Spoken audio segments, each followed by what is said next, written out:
Iba ang lakas ng loob pag may pera sa bulsa. Ecclesiastes 7:12, money is a shelter. Totoo yun. Huwag kayong magbanal-banala na parang walang kwenta ang pera.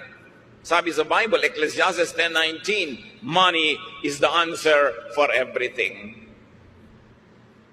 Siyempre, figure of speech yun. Pero ibig sabihin lang nun, money is a solution to many, many things in life. Kaya dapat ang tao, habang kaya, malakas, kumita, mag-save, mag-invest, get a pension plan, get an insurance with a reputable company, kasi kakailanganin mo yan. Hindi ka laging pwede magyabang na, kaya ko. Hindi tayo sure. Iba na yung merong itinabi.